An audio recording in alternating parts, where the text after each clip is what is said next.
Welcome, welcome, welcome. It's your boy Carcino here, and we are live at Screen Fiends. Thank you for coming in to learn a thing or two about the film industry. And Nicole X, you are all very loyal person. Thank you very much.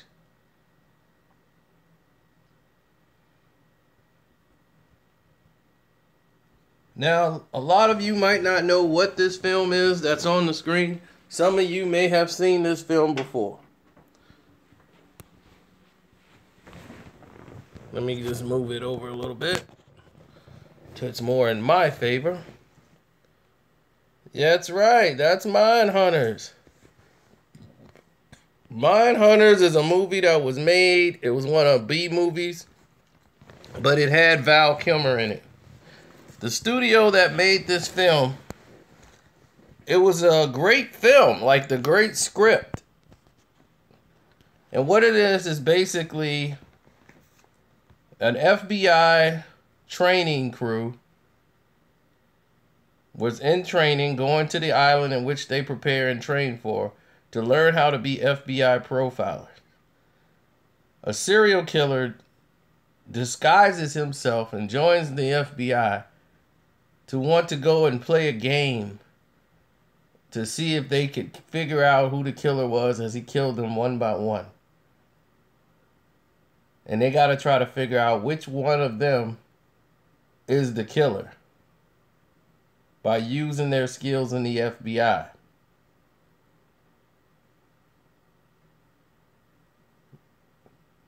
The dance party has shown up.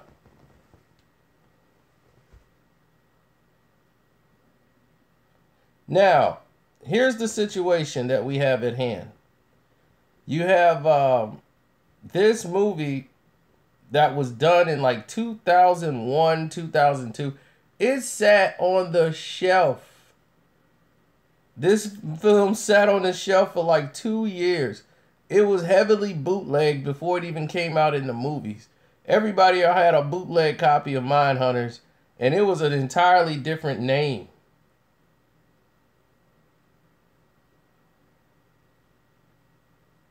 They changed names of this film so many times.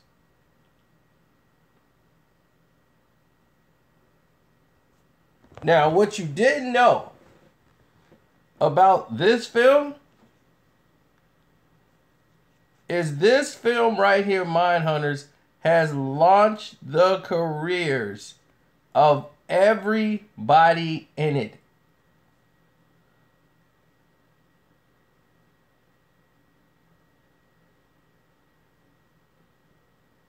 LL Cool J is, because of this film, was tagged and was put in to be a FBI profiler. It got him the role in the movie SWAT. It got him a role and people could see him as a police officer or security figure. This film put him in position.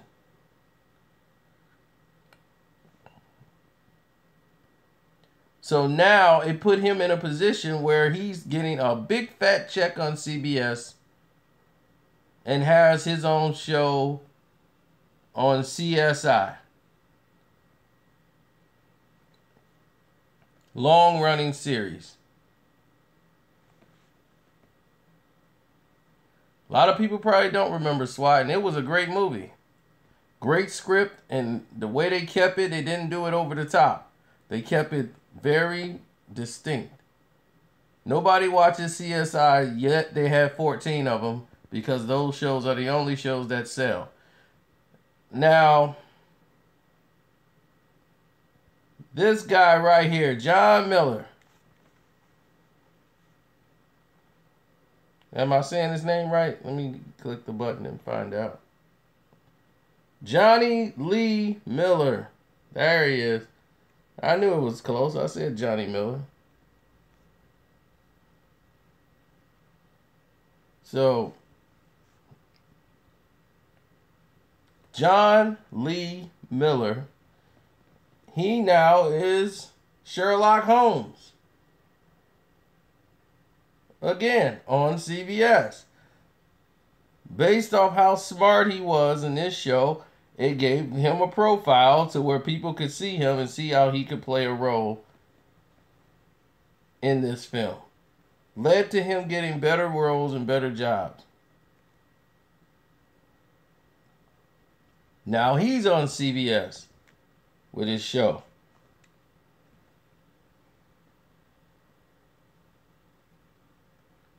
And of course, the star of the motion picture, Catherine Morris, who made that mullet haircut famous. This movie got her the TV show Cold Case. You know her from Cold Case, where she fit the description of an FBI profiler to the T.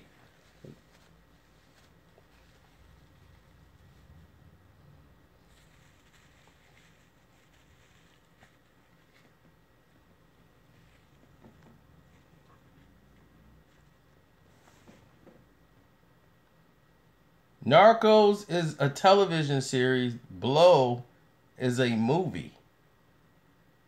So I don't understand your point. This film got her the job for Cold Case. Now this is a movie. Nobody in the world, no, you can't compare the two.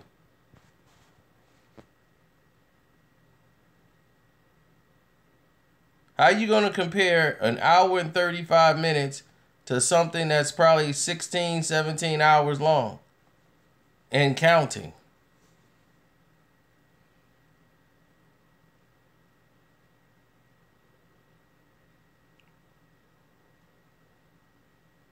No, you cannot.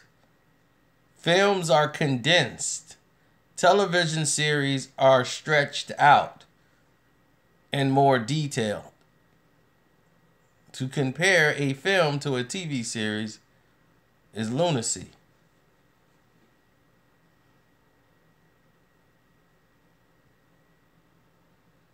You can't compare quality. A television series budget is smaller than a motion picture film budget. So the quality won't be the same. Like I said, it's lunacy.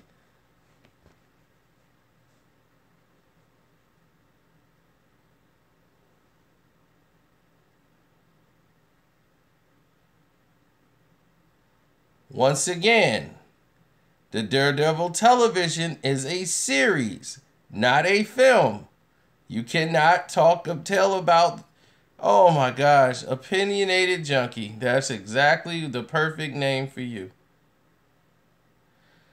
How can you compare the Daredevil movie to the series? Once again, films are condensed. Series are expanded. So what you gonna do? Take the first 2 episodes of Daredevil. Take the first 2 episodes of Daredevil, and you think that's better than the 2003 movie Daredevil? You'll be bored out your mind.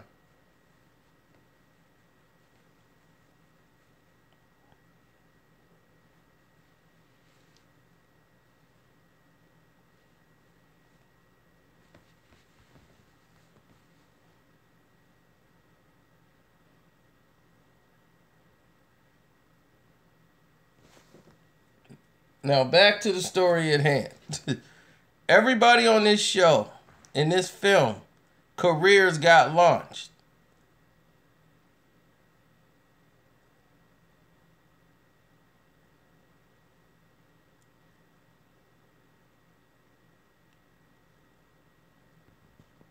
The Blade series was just bad writing, and it didn't even have the budget to pull off the things that they needed to do. Some things that are films cannot be made into television series, not live action. You can't make a live action Spawn movie. There's too much CGI and too much budget that a regular television show can't carry.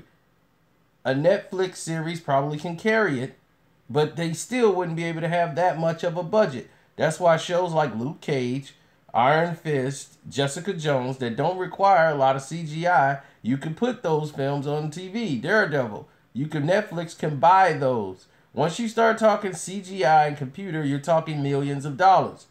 Again, you guys are off base. Now let's stay on focus right here and let's go. Now, again, you've seen Catherine Morris. Oh my gosh. If you mention storytelling one more time, somebody tell him what I said. In a series, you have time to tell stories over 17, 13, 14 episodes. You know how many hours that is? You know how much time that is? In a movie, you're only going to be in there for an hour, maybe 2 hours. That's it. So it's condensed.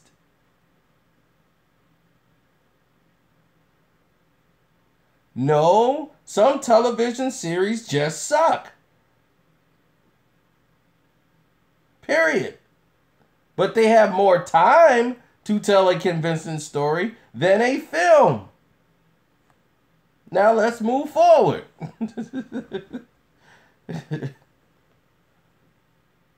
Thank you. Now, like I said, everyone in this film got a television role. Christian Slater was on this film. He has a television show. Everybody had a show that was on this network.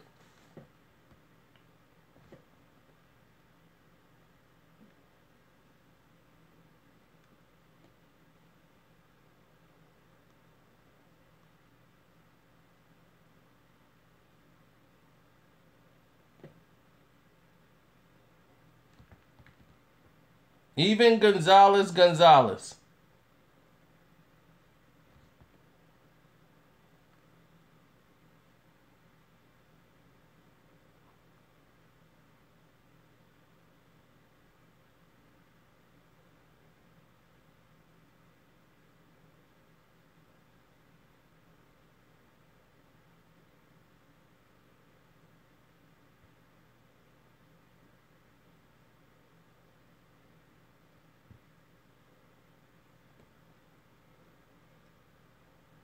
He got a television show. He's got a movie deal. And he was one of the strongest actors in the film. This movie did not make a lot of money. It was heavily bootlegged. It stayed at the movies for like 1 week before it was pulled and put on video like the very next week. It was supposed to have a movie release. Just like the movie you seen, 47 Meters. The shark movie was called like Into the Deep with Mandy Moore, and it was scheduled for a video release. But somebody said, let's change the name. Let's try to throw it at the movies and see if we can get ride this wave of the new feminine star, and let's get it going. So all your television, yeah, he's been in the game playing a great character roles for years. But this movie, I know, 47 Meters wanted to show you they were riding the wave of the feminists. That's why you saw Halle Berry movie come out, Kidnap, that was on the shelf for like 15 years, seemed like. And then it came out. That film was recorded like so many years ago, but because of the feminist movement, there you go. Let's throw it at the movie theaters. Once Wonder Woman blew up and all these roles started rolling out with all the women saving the day, even Cars 3, the female car got to save the day. We saw nothing but all of these movies put on the screen.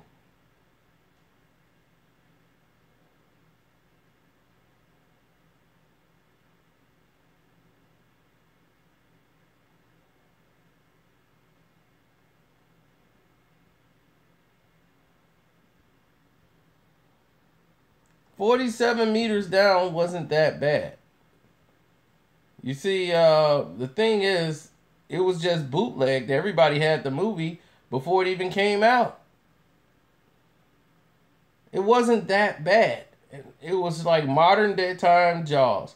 I mean, they got sharks just doing, they're being extra frisky, extra hungry, extra ready to kill in this film.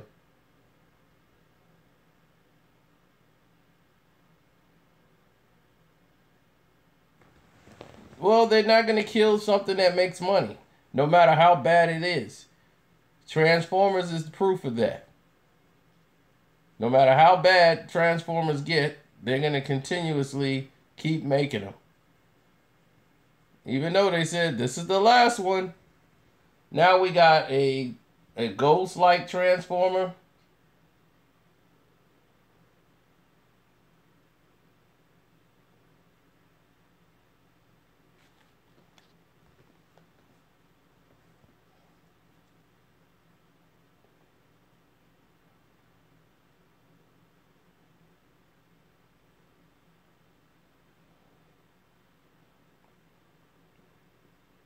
Yes, today I will be streaming the boxing fight, not the fight. We're going to be streaming doing round by round analysis of the fight live. So we're not going to be streaming the fight at all.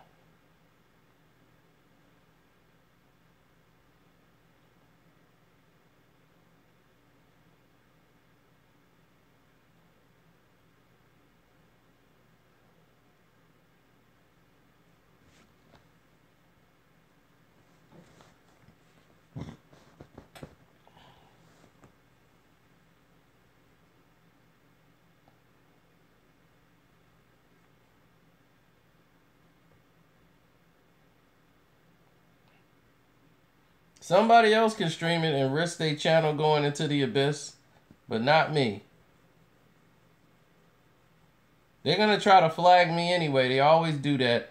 And then I end up getting the stream back later, down the road. It's something ridiculous that they do. It irritates me, but it is what it is. I'm not going to let them stop me from doing what I do.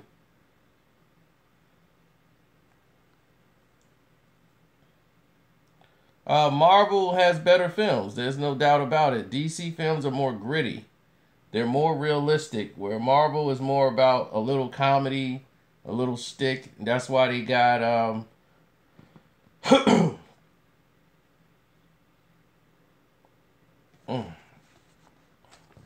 oh man.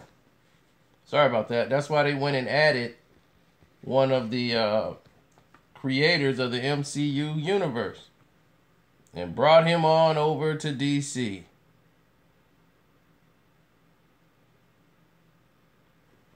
Yes, they're going away from the grit because they brought in the Marvel team is showing them that's not the way to go.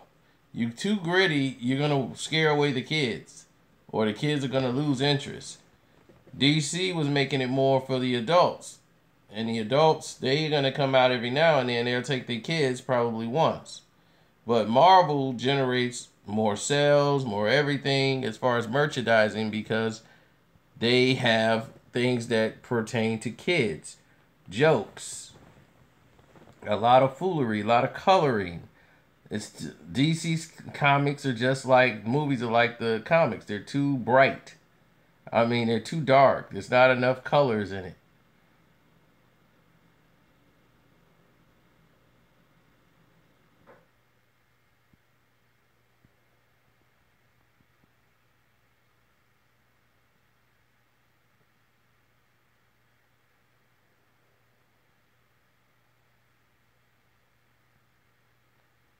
So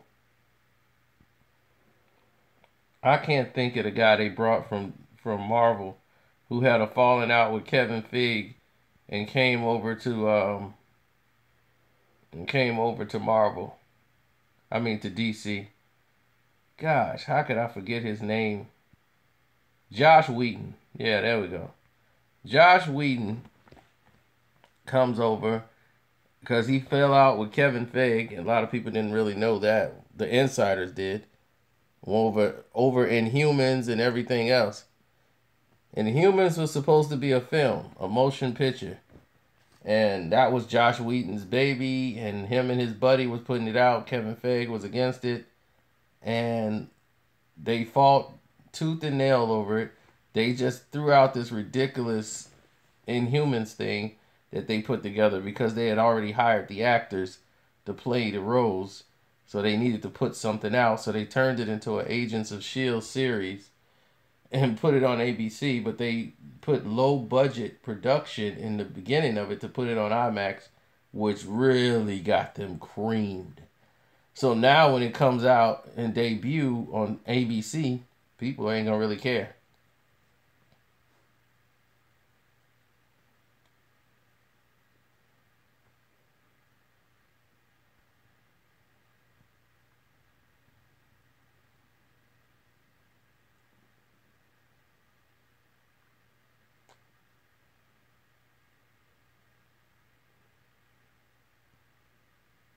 Oh, Alien Resurrection was one of the worst movies ever.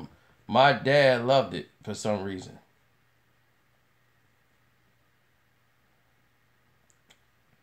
If you just arrived, we're watching, you're seeing a clip from Mindhunters.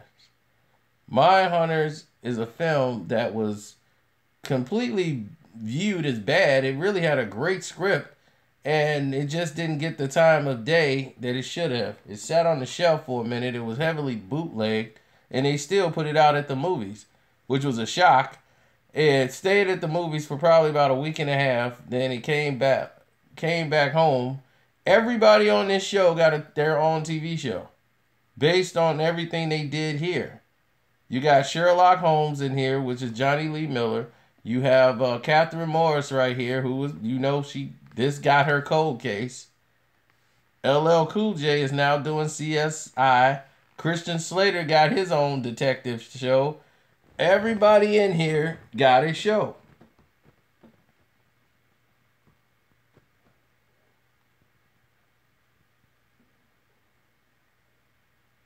Aquaman and Black Panther.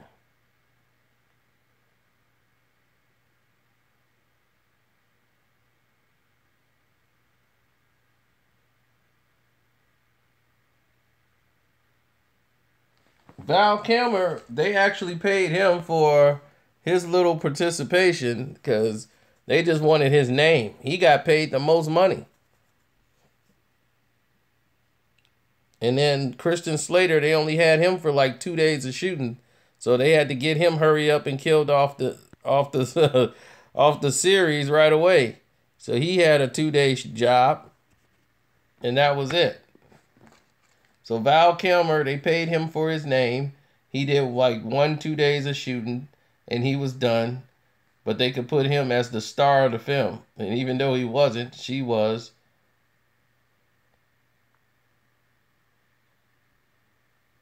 Ben Affleck, it's not about him leaving DC. His contract is up. He played the role for as many roles as he's supposed to. His contract does not extend past, it doesn't extend past the Justice League. And I told you that his movie, The Batman, which he wanted to write and direct, they were not okay with the script that he came with, and he wanted to act, star, write, and direct. Now that they got Josh Whedon involved, they're not going down this avenue. Now, the reshoots, after seeing the movie, Josh Whedon saw the Justice League movie and wanted to make a reboot.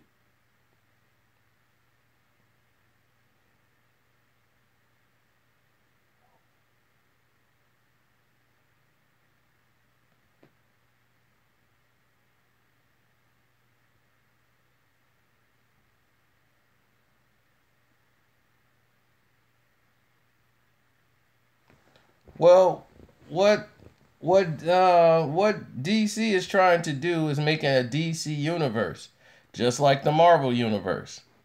They want to come out with all of these different movies, like the Flash is going to have his own movie. They want to definitely do a Flash movie. And all these guys are going to have movies come out just like Marvel. Josh Whedon is going to come over there. Josh Whedon is not directing the Batman yet. He's mostly overseeing these projects and trying to change them so they could battle with Marvel and Kevin Feige. He wants to get back at Kevin Feige so bad. Their friendship fell apart at Marvel, and he was mad because the Russos came in and took over. And they're like, you let the Russos come in and take my project? So they got the Russo brothers in there. And you have, he got lapped by the Russos. And the guy that did, I can't believe, the guy that did Guardians of the Galaxy. Oh, gosh, can't think his name. James something. James Gunn. So you got Russo and James Gunn came in. And James Gunn actually is over there. Exactly. The Russos are better. And Josh Whedon's ego can't handle that. And once they took the project of the Avengers away from Josh Whedon and said we're going with the Russos to direct the Infinity War, which was supposed to be Josh Whedon's baby. This is what he's been working on. Now they snatched that away from him and brought the Russos in to do it. And you're going to have James Gunn in there to assist him.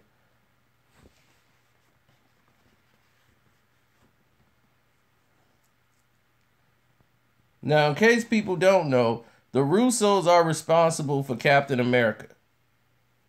The Russos put out the best Marvel films. All the Captain America films have been excellent. Excellent.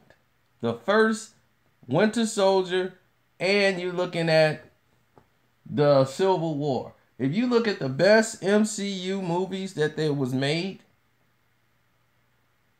you got Guardians of the Galaxy, Captain America. They're in your top list.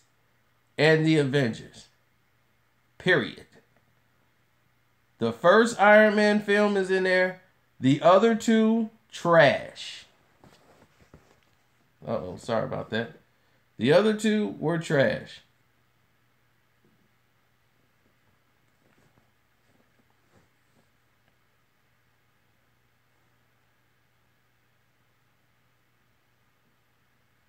Sorry if you didn't know that, but it's the truth.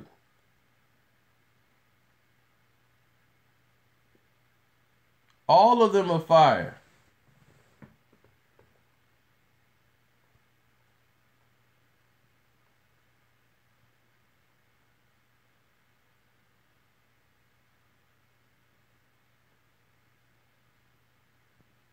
Yeah, we know a lot of things that's developing because I'm plugged into all the nerds, the net nerds, the guys who work on the sets.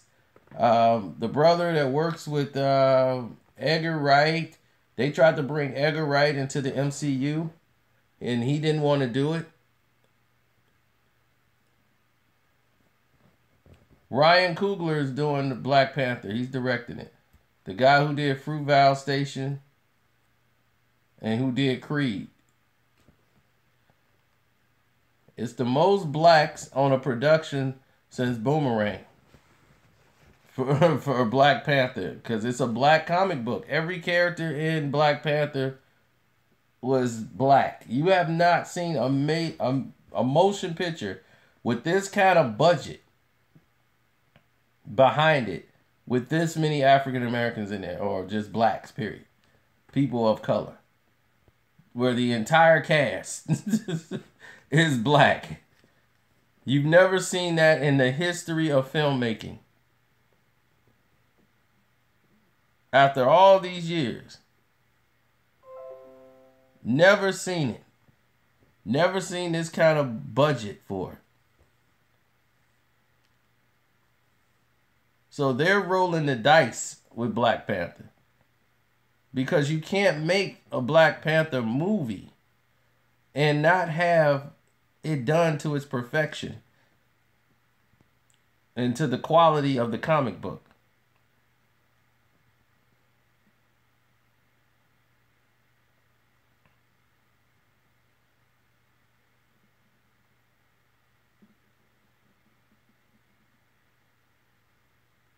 Well, Thor 2 has been called the worst movie in MCU.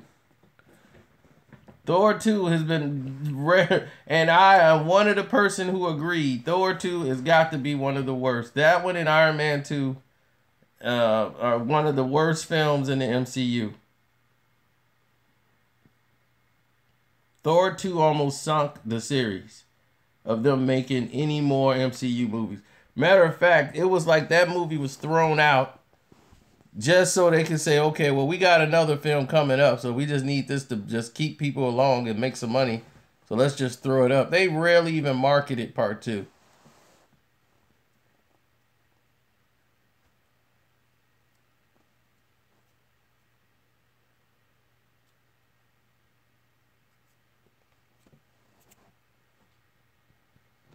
There's some controversial developments happening with Star Wars Episode 9.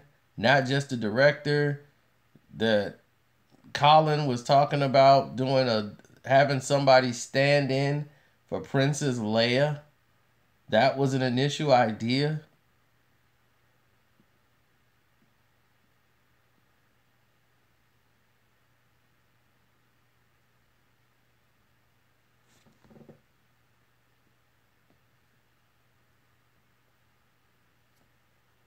The Incredible Hulk wasn't bad.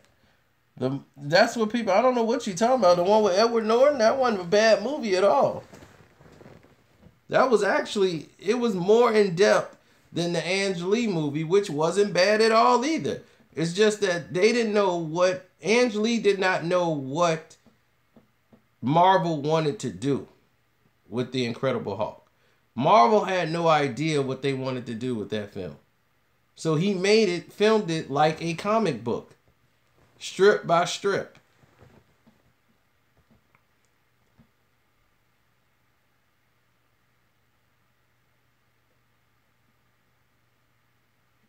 Well, yes, Norton wanted to be more involved into the script, and he's more into acting. And they didn't want to do, for this film, Norton would have wanted some more roles.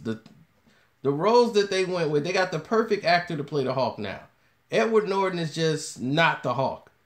He's a great actor, but he's just not the Hulk. The movie he was in was great, and he's a great character actor, but he needs to be the center in order for you to see his best work. He's not gonna have the best performance playing on the side role with this type of writing that they got for the Incredible Hulk. Ed Norton is a disturbed human being, period. He's an a-hole in real life. So he's a verbal, physical abuser of women. He is not a very good person. Now, this is back in the day. You know, the way he treated Selma Hayek when they were dating. Ruffalo can play this role better.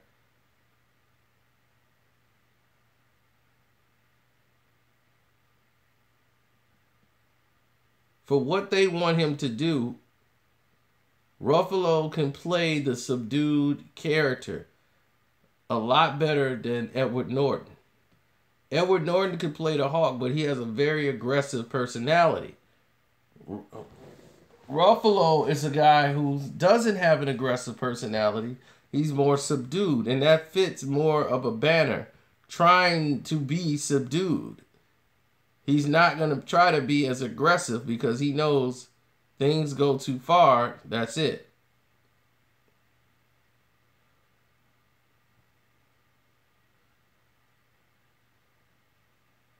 So trying to reserve himself is what he wants to do.